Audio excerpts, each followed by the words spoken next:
বাকি है। রাজ্য জুড়ে বৃষ্টির দাপট বাড়ছে। দক্ষিণবঙ্গের সব জেলায় হালকা থেকে মাঝারি বৃষ্টির সঙ্গে অতি ভারী বৃষ্টির পূর্বাভাস আবহাওয়া দপ্তরের। পূর্ব ও পশ্চিম মেদিনীপুরে এবং বাঁকুড়ায় সতর্কতা জারি করা হয়েছে। অপরদিকে উত্তরবঙ্গের 5 জেলাতেও অতি ভারী বৃষ্টির সম্ভাবনা রয়েছে। কলকাতায় আগামী 24 ঘন্টায় ভারী বৃষ্টির সতর্কতা থাকলেও পরবর্তী বৃষ্টির তীব্রতা কিছুটা কমতে পারে বলে আবহাওয়া সূত্রে খবর। উত্তরবঙ্গের ক্ষেত্রে আগামী 24 ঘন্টার মধ্যে ভারী থেকে অতি ভারী বৃষ্টিপাত 7 থেকে 20 সেন্টিমিটার পর্যন্ত কিছু কিছু জায়গায় হওয়ার সম্ভাবনা রয়েছে, মূলত আমাদের জলপাইগুড়ি, আলিপুরদুয়ার, কোচবিহার জেলার মধ্যে। আর কালিম্পং, দার্জিলিং, উত্তর দক্ষিণ দিনাজপুর, মালদা জেলাতেও এক দু জায়গা করে ভারী বৃষ্টিপাতের সম্ভাবনা রয়েছে।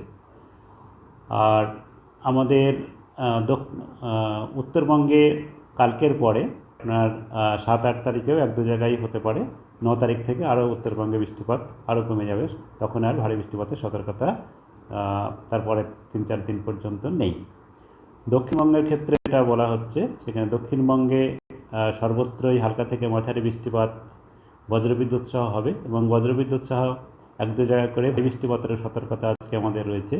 বাঁকুড়া, বীরভূম, পূর্ব পশ্চিম বর্ধমান, নদিয়া, উত্তর চব্বিশ পরগনা, হুগলি, হাওড়া এই জেলাগুলোতে সতর্কতা দেওয়া হয়েছে। তাছাড়াও এবং বাকি যেসব জেলাগুলোতে রয়েছে সেখানে বজ্রবিদ্যুৎ সহ বৃষ্টিপাতের সঙ্গে সঙ্গে এক দু জায়গায় স্থানীয়ভাবে বজ্রগর্ভ মেঘ সঞ্চার হয়ে বেশি বৃষ্টিপাত। উত্তর দক্ষিণ চব্বিশ পরগনা, কলকাতা, হাওড়া এবং পুরুলিয়া, পশ্চিম বর্ধমান, ঝাড়গ্রাম এসব জেলাতে ভারী বৃষ্টিপাতের সম্ভাবনা রয়েছে। আর 7 তারিখেও ভারী বৃষ্টিপাতের সম্ভাবনা ঠিক পশ্চিমের কয়েকটা জেলাতে, ঝাড়গ্রাম, বাঁকুড়া, পুরুলিয়া, পশ্চিম বর্ধমান, বীরভূম জেলাতে হওয়ার সম্ভাবনা রয়েছে।